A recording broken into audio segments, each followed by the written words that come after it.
Hi everyone, welcome to today's class. Today we will start a new lesson, current electricity. In previous chapters, we learned electrostatics, study of charges at rest. Charges were at rest. In this lesson, we will learn about charges in motion, current electricity. Current means, flow of something. Okay, when water flows, it is water current, right? Current electricity, it is a flow of electric charges. So electric current is the flow of electric charges. Electric current is the flow of electrons. Current electricity, the basic things you have learned in your 10th standard. Okay, so I will give a brief explanation. First, current. What is electric current? Electric current is the flow of electric charges. In a circuit, it is the flow of electrons. How you define electric current? Electric current is defined as the rate of flow of charges. If Q charges flows for a time t seconds, electric current I equals Q by T.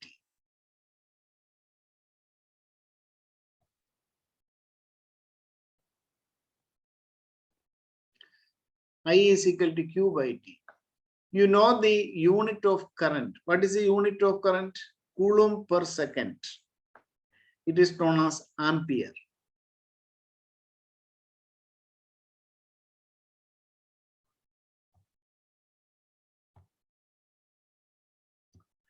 So what is the equation for electric current? I equals dq Q by T. If the charge is steady, we write I equals Q by T. For varying currents, we can use this equation. I equals dq by dt. Unit of electric current is ampere. SI unit. Coulomb per second. It is known as ampere. Smaller units are milliampere, microampere, etc. Milliampere. 1 milliampere is 10 raised to minus 3 ampere. 1 microampere is 10 raised to minus 6 ampere. Electric current flows. There is a direction associated with current. What is the direction of current? Current direction is the direction of flow of positive charges. Okay, current direction is the direction of flow of positive charges. Conventionally, current flows opposite to the direction of motion of electrons.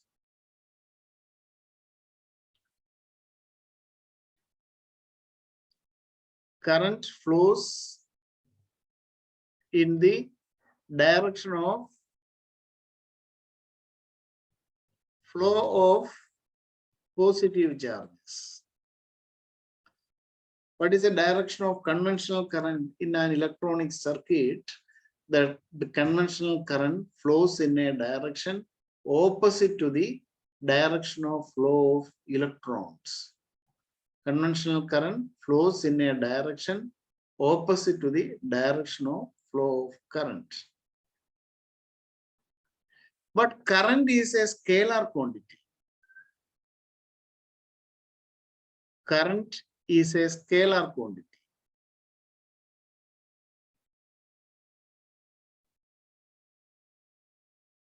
See, we see that current has a direction, right? But it is a scalar quantity. What is why it is a scalar quantity? Okay. So its direction changes at every cross section, right? And laws of vector algebra are not valid for the addition of current. That is the reason why current is not a vector quantity, because direction of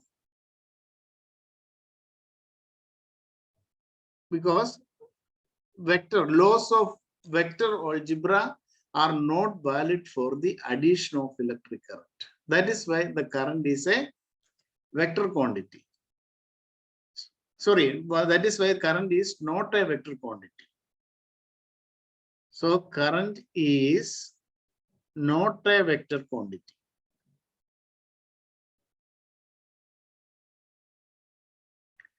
What is the reason? Laws of vector algebra are not valid for the addition of current.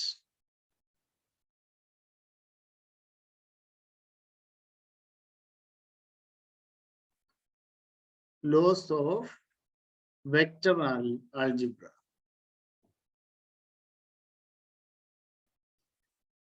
are not valid for the addition of current.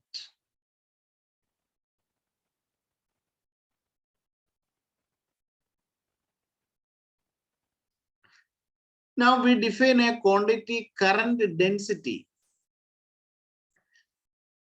Suppose a current is flowing through a conductor. Current is flowing through the cross-sectional area of a conductor.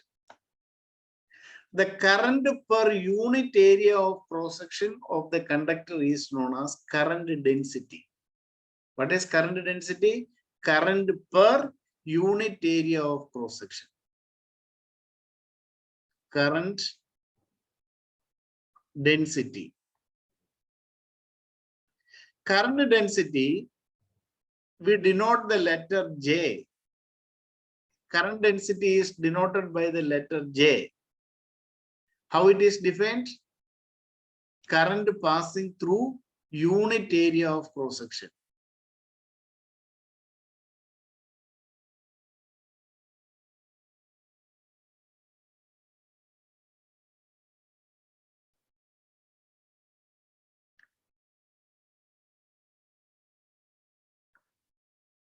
Current flowing through unit area of cross-section of the conductor.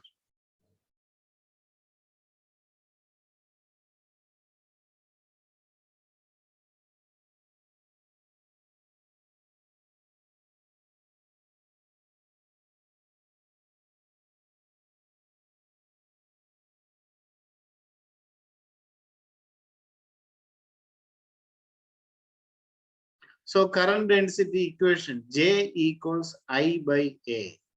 What will be its unit? You know, unit of current is ampere. Area is meter square. So SI unit is ampere meter raised to -2 or ampere per meter square. Now current density is a vector. Current is a scalar, but current density is a vector.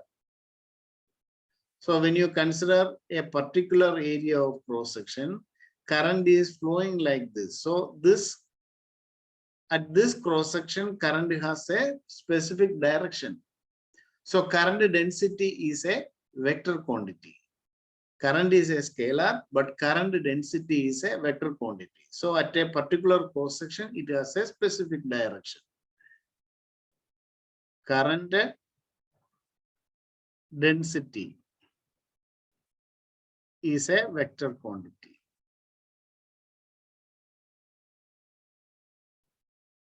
So equation for current density, J is equal to I by A.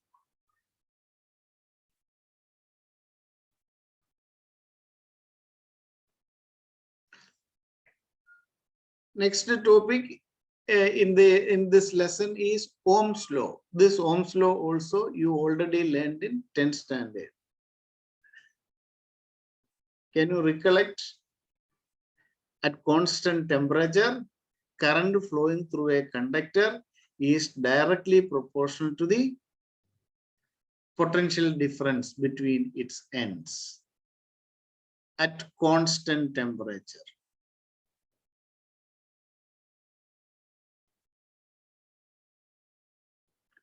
Ohm's law. So what is the statement of Ohm's law?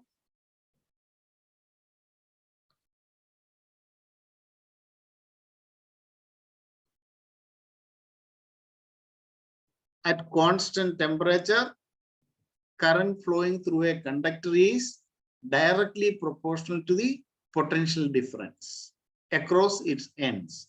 We can write V proportional to I, or V is equals a constant into I. This constant we denote by the letter R. R is called resistance of the conductor. What is the resistance of a conductor? See, when current flows through, current is the flow of electrons.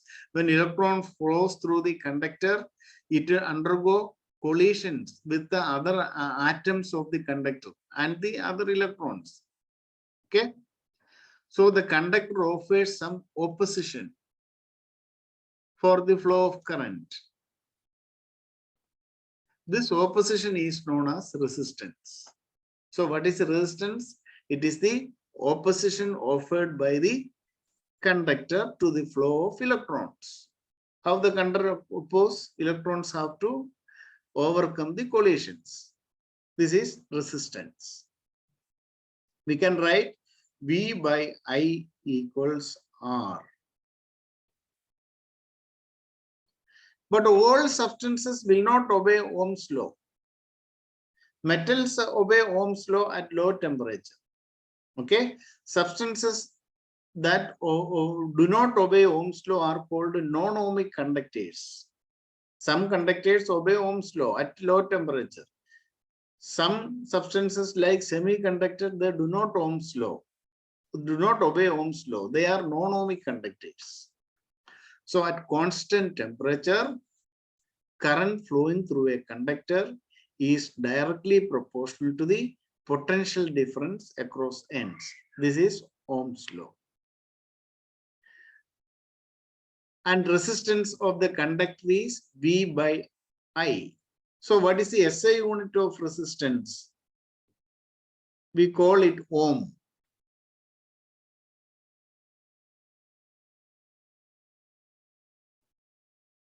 Ohm. Ohm. We use a letter to represent it, omega. Okay.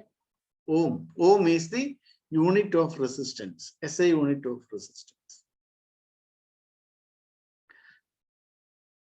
Now we can, what are the factors affecting the resistance of a conductor? The resistance of a conductor depends on length of the conductor. More the length of the conductor, more will be the resistance. Why? If the length is more, electrons have to undergo more collisions, right? They have to overcome more collisions, so more resistance. So resistance is directly proportional to the length of the conductor. And resistance is inversely proportional to the area of cross-section. If cross-sectional area is more, resistance will be less. We can compare to a traffic in a road. Okay, imagine road length. Road is the conductor, vehicles are electrons. So when the more length, they have to overcome more hindrances, right? That is why when length increases, resistance increase. And you consider single lane road and four-lane road. Traffic is easy as lanes increase. Lanes means width increase. So more space is available for the electrons to go. So that is why when area of cross-section increases, resistance decrease. Okay, so thick conductors have low resistance than thin conductors. And third factor on which resistance depends is temperature. As temperature increases, kinetic energy of electrons will be more. Electrons move more faster. They have to overcome more collisions. So what happens? Resistance will increase. So what are the factors affecting resistance of a conductor?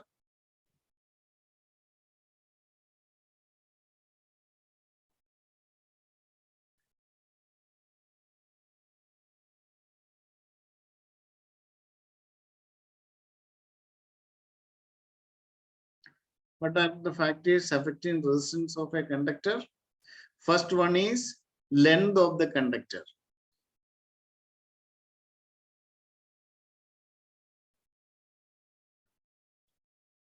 Resistance is directly proportional to the length.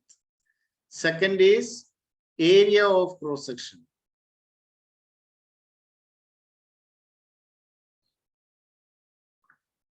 A. Resistance is inversely proportional to A. Thicker wires have less resistance. Thinner wires have more resistance. Third is temperature.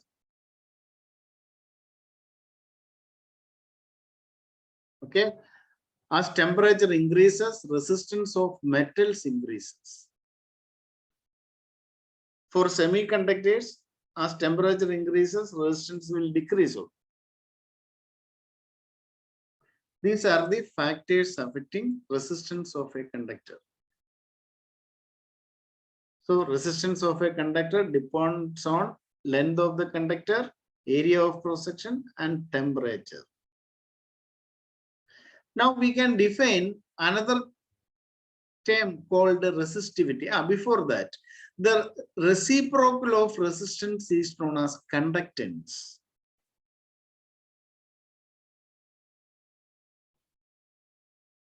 Conductance is the reciprocal of resistance. Conductance C is 1 by R. What will be its unit? SI unit? Ohm inverse 1. 1 by resistance, ohm inverse 1. We can call it as mho. Ohm you write in the reverse order, mho.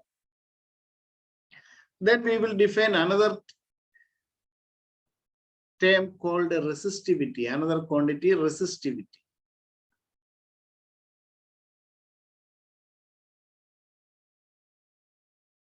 And we learned resistance of a conductor is directly proportional to the length of the conductor, inversely proportional to the area of cross section. So we can write R is L proportional to L by A. We can remove the proportionality sign by putting a constant. This constant is known as rho, resistivity. R equals rho L by A. Rho is called the resistivity of the conductor. But one important thing you have to remember is the resistivity of a conductor will not depend on length or area of the conductor. Resistivity for a material is a constant for that material. It is independent of length or area of cross section.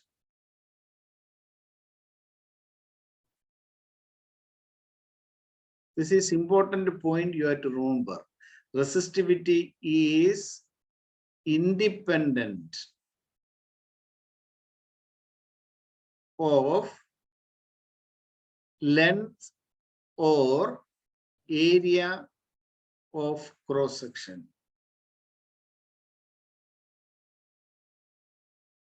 of the conductor. Area of cross section of the conductor. But resistance depends on temperature. Sorry, resistivity depends on temperature and nature of the material. If you take a wire cut into 1,000 pieces, each part will have same resistivity, but resistance will become 1 by 1,000 times. Remember. Now, how will you define resistivity? We can define resistivity.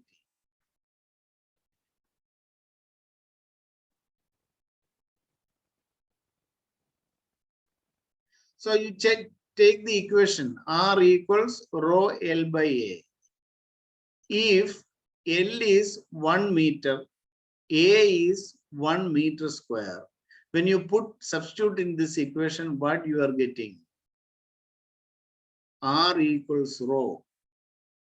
So now we can define resistivity. What is resistivity? Resistivity is defined as the resistance of a conductor of unit length and a unit area of cross section. You take a substance of length 1 meter. You take a conductor of length 1 meter. Area of cross section 1 meter square. Its resistivity, its resistance is resistivity. So resistivity of a conductor is defined as the resistance of the conductor of unit length and a unit area of cross section.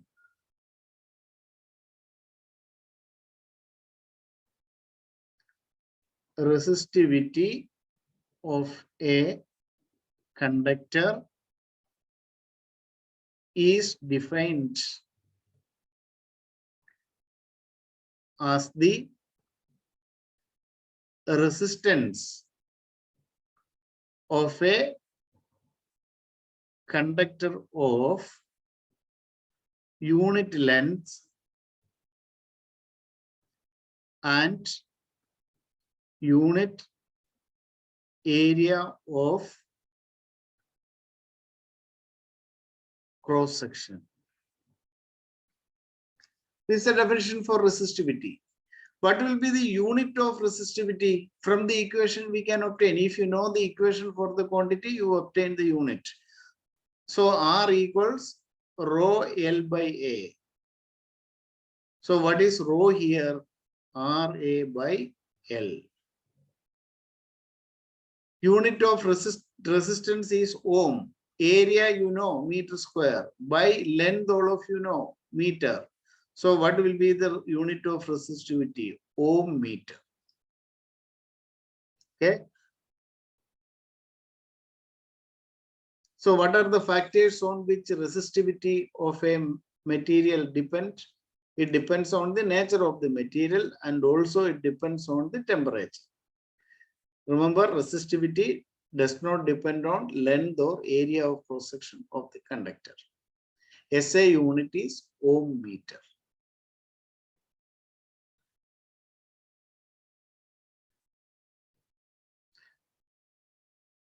Now we will learn another term called conductivity.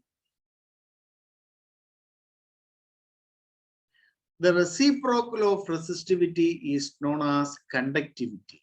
Conductivity we denote by the letter sigma.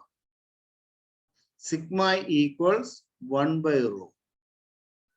What is conductivity? Is the reciprocal of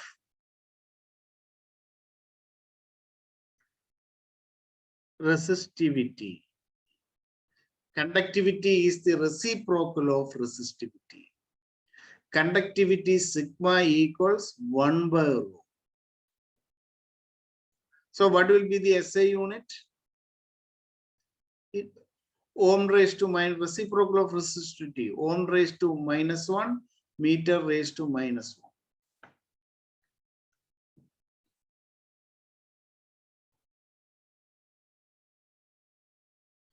And initially I told you all conductors or all substances will not obey Ohm's law. Okay. Now we are learning failure of Ohm's law. Okay. Failure or limitations of Ohm's law. Mainly we are learning 3 limitations.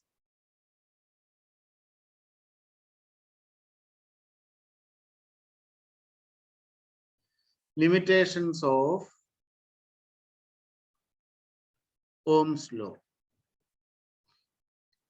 Limitations of Ohm's law. First limitation. At high temperature, Ohm's law is not valid. As temperature changes, Ohm's law will not be obeyed.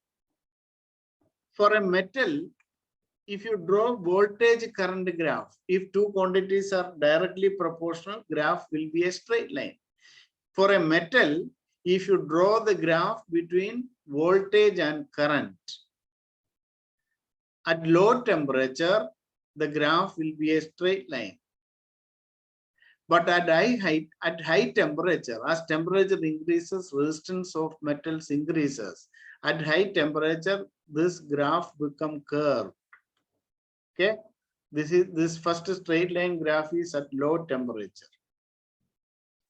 Dotted line shows at a high temperature. This is one limitation of Ohm's law. At high temperatures, resistance of metals increases. At high temperature, the graph, VA graph, become non-linear. That is first limitation. At a high temperature, VI curve become non-linear. Okay, so metals, as temperature increases, resistance will increase. So the graph will be deviating from straight line. Another limitation. The relation between V and I depends on the sign of the potential difference. Relation between V and I depends on the sign of the potential difference.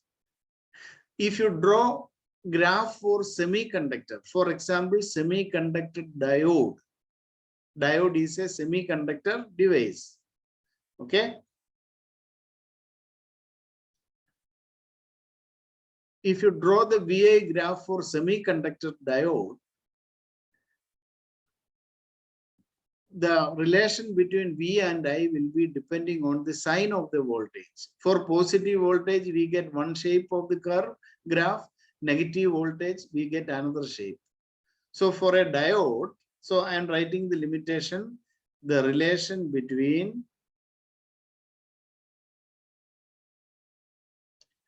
V and I depends on the sign of the potential difference. An example, diode. Diode is a semiconductor device. The VA graph for a diode I am drawing. We take current along y-axis, voltage along x-axis for a diode, and I will draw for positive and negative voltage. For positive voltage, the graph will be like this. So here current, for positive direction, current will be, we take in milliampere. If you draw for negative voltages, the graph is like this. Here current you have to take microampere, because for negative voltages, current will be very less. This is another limitation. This is the second limitation. Now, third limitation. The relation between V and I is not unique. Here also I will give the graph for a semiconductor material called gallium arsenide. We will see what is the shape of the graph. Here the point is relation between V and I is not unique. That means we will get same current for more than one value of potential difference. That's the meaning. Okay, relation between V and I is not unique. That means we will get more one value of current for more than one potential difference. So this is the third limitation.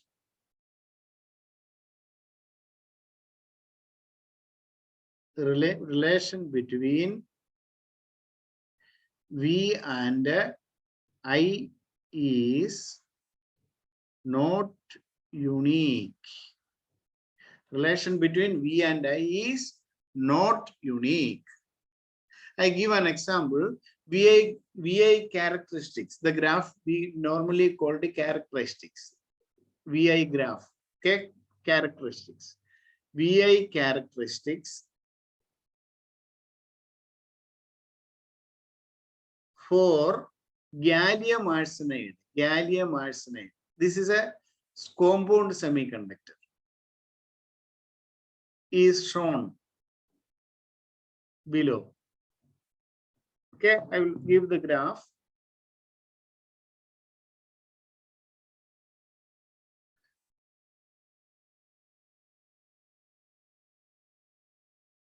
You take y-axis I, x-axis voltage. The graph will be like this, like this. Okay. See, now you find for a particular current, you draw a dotted line. You can see, so for same current, see this potential difference, say this one V1, V2, say V3. See, three potential difference. For three potential differences, we are getting same current. That's what I told. Relation between V and I is not unique.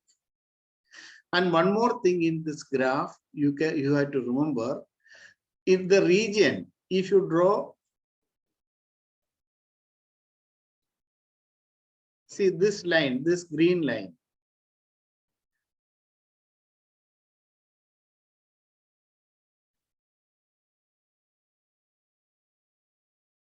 You see these two green lines. This region is known as negative resistance region. Okay, so you can see from 0 to this first peak, and from there to lower portion between the lines, resistance change is opposite. So this region is known as negative resistance region.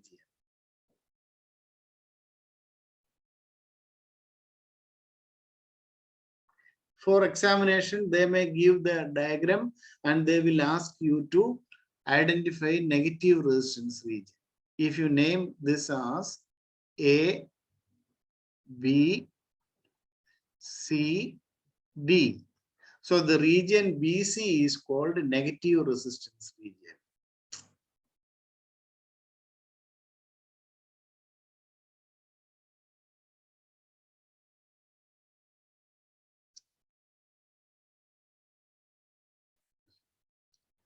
The region BC is called a negative resistance region.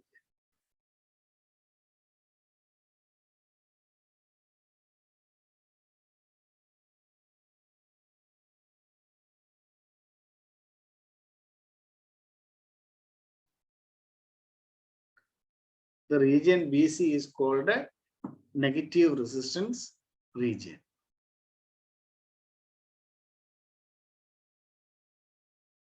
Okay, dear children. So this is just the introduction of current electricity. Okay. Almost here you learn till 10th standard.